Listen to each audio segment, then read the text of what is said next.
Dans cette vidéo, on va parler des échelles logarithmiques dans les sciences physiques. Alors, vous avez appris en sciences que le pH d'une substance représente son acidité. Donc, en fait, ce que ça représente, c'est le nombre d'ions d'hydrogène dans la substance. Donc, on peut aller d'environ 1 fois 10 à la moins 15 moles par litre jusqu'à 0,1 mol par litre. Donc, si on regarde par exemple ici l'eau, on aurait environ 1 fois 10 à la moins 7 mol par litre d'ions d'hydrogène. Donc, quand on a une quantité petite comme ça, c'est utile d'utiliser la notation scientifique comme elle est utilisée ici, mais on n'oublie pas là ce que ça veut dire notre exposant négatif, ça veut dire. Donc, fois 10 à la 7, c'est fois 1 sur 10 à la 7.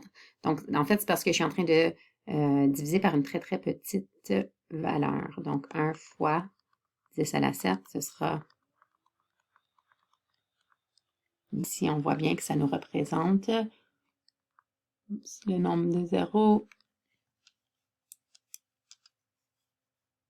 Donc, ça nous représente en fait 10 millions. Donc, 1 divisé par 10 millions. Donc, pour ce faire, j'ai à déplacer la virgule de 7 vers la gauche. Donc, vraiment, c'est juste pour visualiser ce que ça représente. Donc, pour l'eau, on a cette quantité de moles par litre d'ions d'hydrogène.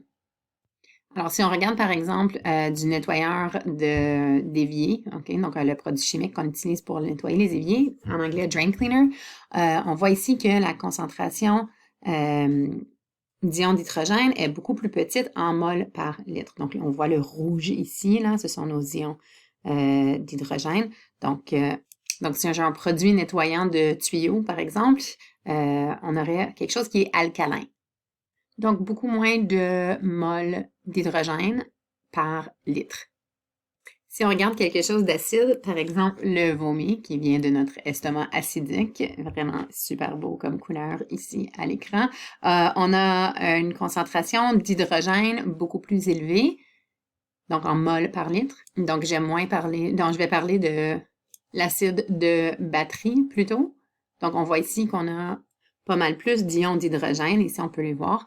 Donc, 1 divisé par 10, donc 0,1 mol par litre.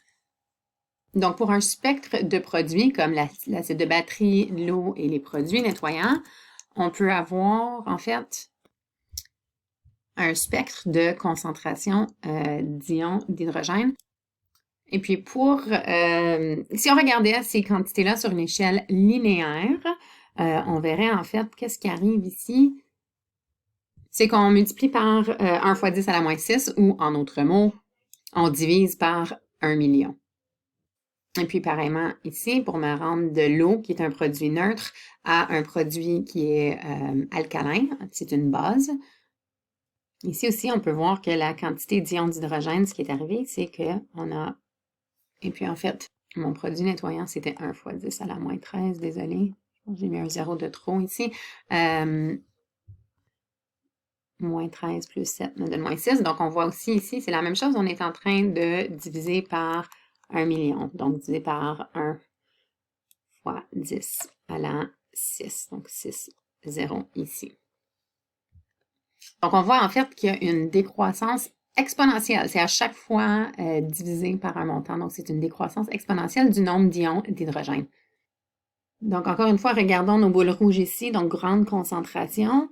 Et on va aller passer à l'eau. Je l'aurais divisé, la concentration de mol par litre, elle est divisée par 1 million. Et maintenant, pour aller voir la base ou le nettoyant, on a encore divisé par 1 million, donc très, très petite quantité d'ions d'hydrogène de mol d'ions d'hydrogène par litre. Alors, pour bien voir sur notre échelle ici, en fait, il faudrait aller regarder de plus près. Alors, allons regarder si on voit ici, en commençant avec l'acide. Donc, l'acide comparativement. Donc, regardons ici sur l'échelle. Oups. On a fait un zoom in ici. Donc, c'est même plus grand. Là, on ne le voit pas sur l'échelle. Donc, l'acide. Maintenant, l'eau. Et maintenant, le nettoyant. Donc, on voit que l'eau et le nettoyant, c'était très, très près. Parce qu'en fait, on divise par 1 million et ensuite on divise par 1 million cette quantité-là. Alors, c'est pas logique d'utiliser une échelle linéaire. Ce serait plutôt logique d'utiliser ce qu'on appelle une échelle logarithmique. Alors, au lieu de parler de 0,1 mol d'ion d'hydrogène par litre, on va dire qu'on a un pH de 1. Au lieu de dire qu'on a 1 fois 10 à la moins 7 mol d'ion d'hydrogène par litre, on va dire qu'on a un pH de 7 pour l'eau. Et puis au lieu de dire qu'on a, pour notre produit nettoyant, 1 fois 10 à la moins 13 mol d'ion d'hydrogène par litre, on va dire qu'on a un pH de 13. Alors en utilisant une échelle de pH, et puis en fait l'échelle du pH se rend jusqu'à 14, mais pour nos besoins, on avait utilisé une base avec un pH de 13. Mais en utilisant cette échelle logarithmique, on a donc une quantité, ou si on veut, une mesure linéaire qui représente une décroissance exponentielle. Ce concept est utilisé dans l'échelle Richter pour les tremblements de terre, ainsi que quand on parle de décibels, le volume du son. Okay? Donc, ce sont des quantités qui ont soit des croissances ou des décroissances exponentielles. Alors, dans ce cas-là, c'est utile d'utiliser une échelle logarithmique. Alors, mathématiquement, ce qu'on vient de faire, c'est qu'on vient d'inspecter pourquoi ce serait utile d'utiliser une échelle logarithmique. Donc, pour le pH, le modèle mathématique, c'est que c'est moins log de la concentration d'ion d'hydrogène. Si on prend notre exemple de l'acide de batterie, et que je fais moins log de 0,1. Alors, faisons en noir ici, en brouillon, si haut, log de 0,1, ce serait quoi? On se souvient que log, c'est log base 10. Donc, ça voudrait dire 10 exposant quoi me donne 0,1. Donc, je sais que 10 exposant moins 1, ça va être égal à 0,1. Alors, log de 0,1, c'est moins 1, ce qui me donnera donc un pH de 1. Alors, pour quelque chose, si je me dis comme prends l'exposant ici et puis fais juste l'utiliser comme échelle, donc c'est ce qu'on a fait, 1 est devenu 1, 7 est devenu 7, 13 est devenu 13, donc on n'a pas pris le négatif dans ce cas-là, donc de là notre négatif ici. Donc, cette façon très élégante de représenter mathématiquement ce qu'on a fait. On a juste pris ça puis on a mis ça. Donc, comment est-ce qu'on exprime ça mathématiquement? Le voici emboîté. Donc, c'est ce que c'est le pH.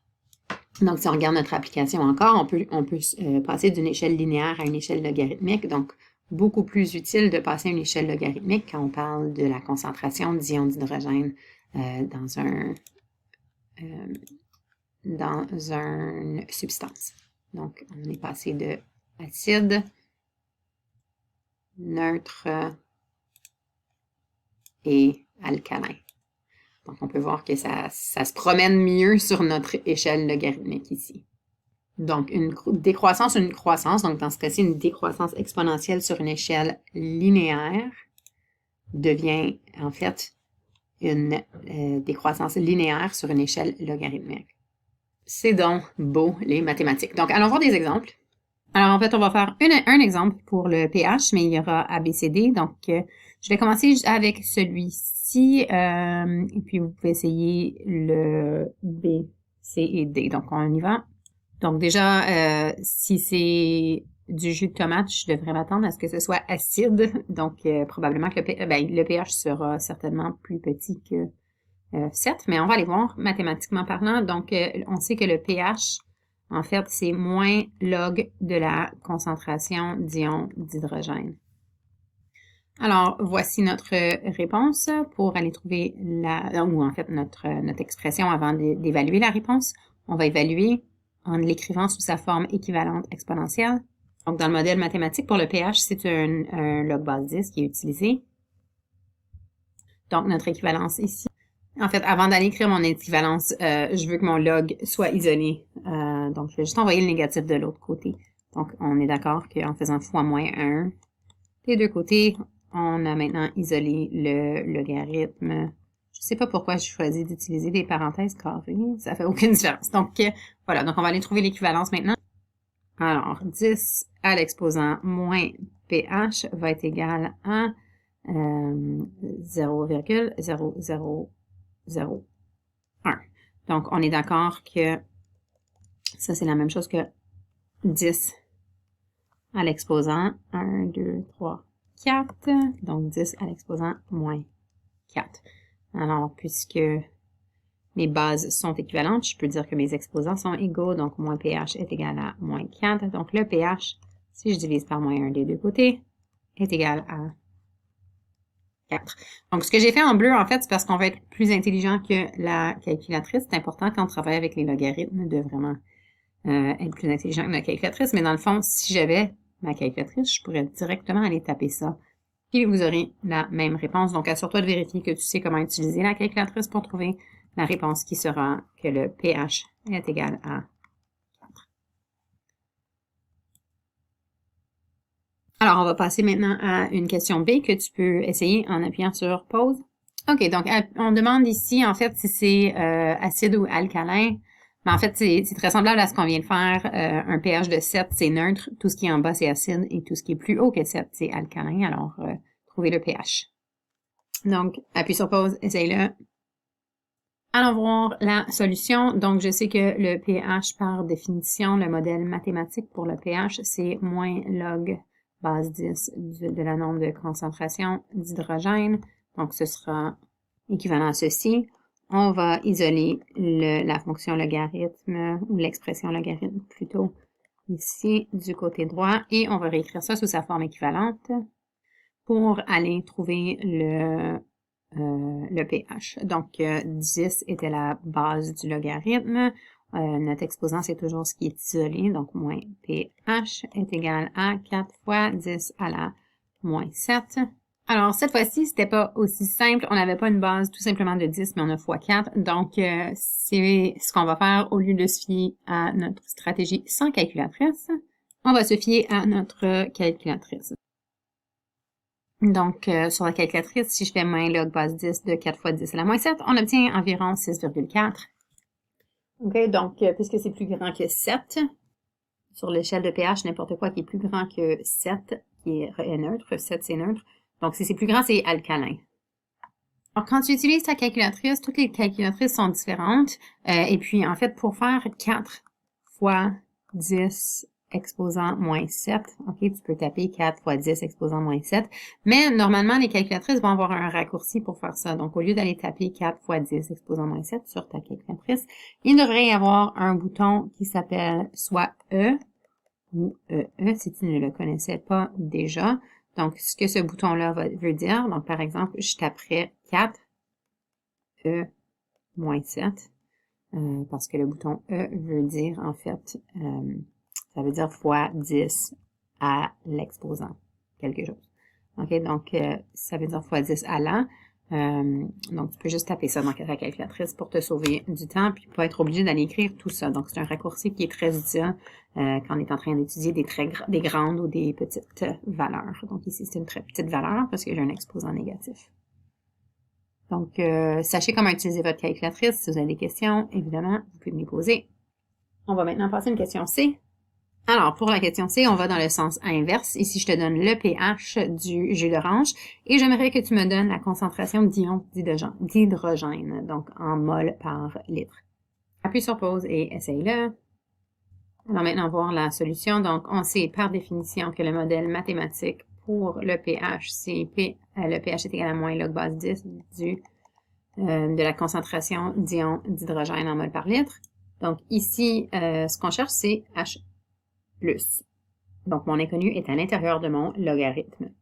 Donc, on va commencer par aller isoler le log et ensuite, on va aller exprimer ça sous sa forme équivalente. Donc, j'aurai 10 exposant moins 3 qui va être égal à la concentration d'ions d'hydrogène. Donc, c'est 0,001 mol par litre. Okay, donc, on n'oublie pas, je suis en train de diviser, donc, fois 10 à la moins 3. On se souvient que ça veut dire 1 sur 10 à la 3, ou si on veut 10 à la 3, on sait que j'ajoute 3 zéros, c'est 1000, donc je divise par 1000. Et quand je divise 1 par 1000, si je divise 1 par 1000, je prends ma virgule et je la pousse de 1000 à 3 zéros, donc je la pousse de 3. Okay. Donc de là, cette réponse, c'est ce que j'ai fait dans ma tête, en vert. Finalement, vous allez essayer une question D. En fait, c'est pas vrai, ça va être tout pour le pH. On va aller voir une question par rapport à une autre quantité qui est pratique, donc un différent modèle logarithmique. Avant de passer à l'exemple 2, si on regarde les exemples suivants, fait qu'on peut commencer avec un son plutôt bas, donc le bruit le plus faible qu'un humain peut entendre. Ensuite, le bruit de la respiration, le bruissement des feuilles, quand tu chuchotes. Toutes ces choses-là, en fait, les bruits, c'est pas quelque chose qui est linéaire, donc c'est multiplicatif.